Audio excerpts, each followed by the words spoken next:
name is Lauren Trahal. I also have Farrell David here with me today. We are clinical educators for this system. We will be speaking about chest tube setup and monitoring today. Okay, so first we're going to talk to you about the chest tube system that we have at Ochsner University Hospital and Clinics.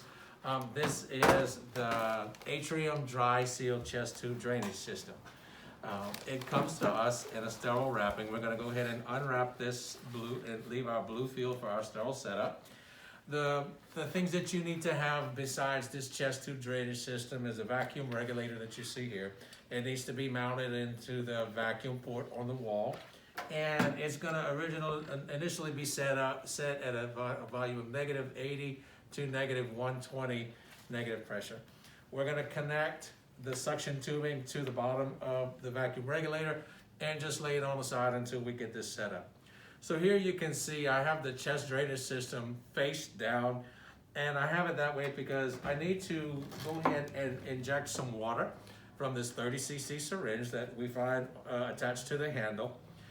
It's going to go in this little lower lock system that you see here, and we need to maintain an accurate, precise injection point so that we maintain sterility. And so with the water injected, now I can throw away the syringe, hold up the drainage system, and engage the locking bar at the bottom. The one thing I want to look at is I want to make sure that I have enough water in here so that it will reach the dotted line or the little point on the blue arrow. This is your air seal chamber, and so if your patient has an air leak when connected to the device and to suction, you should see bubbling in here.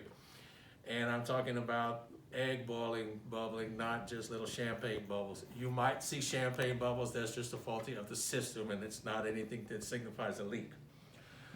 So once I have that set up, I know the doctor is gonna go ahead and place the chest tube in, and he's gonna ask me to go ahead and connect my tubing.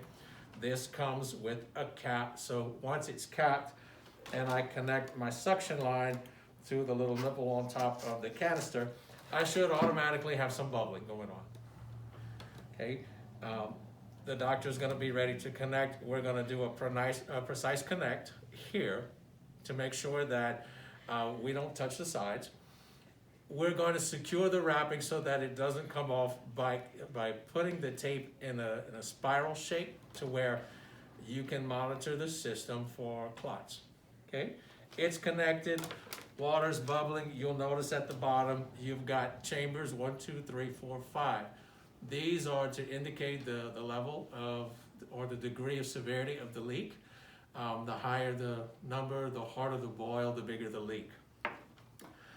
We'll monitor that system throughout the patient's progression. The manufacturer usually has this set at a -20 for pressure. Depending on what your doctor's orders are, you may have to manually change that. There's a paddle wheel on the side that you have access to either increase or decrease the pressure. As you're increasing pressure, your verification that you've achieved that amount of negative pressure on the inside comes from the window labeled E. There's a little bellows that sits behind this wall, and as negative pressure starts to build, it's going to be sucked out into the open window. Anything pressured above -20 is going to have to pass this little triangle or delta mark to validate that you are above, indeed, at that set pressure. If it's at -20 or below, as long as the bellows exit and presents itself anywhere in the window, it's a validation that you have achieved the desired pressure. Okay, so we're all set up, we're ready to go. This is on the floor below the patient's level of the patient's tube insertion. It's sitting on the floor, or it's got handles that are going to allow you to hang it from the bed rail. You can do that as well. Monitoring this patient, you're going to document intake and output at 6 a.m., 2 p.m., and at 10 p.m., or more frequently as the patient's condition or the physician's orders require and dictate. You're going to monitor the drainage through here. The drainage system is set up to where you have graduation marks in 1 mil increments between 0 and 100.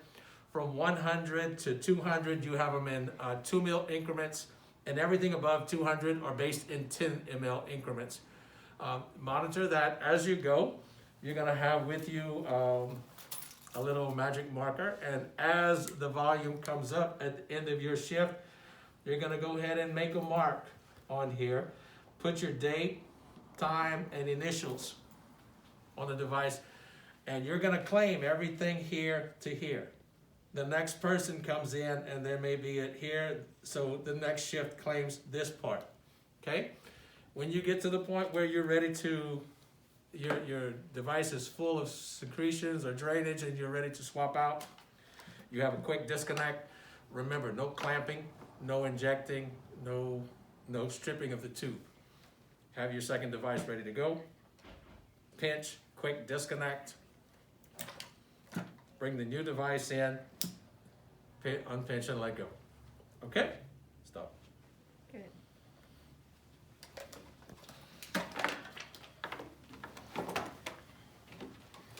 All right, guys, now I will be speaking to the water still chambers that you guys will see at main campus as well as ortho.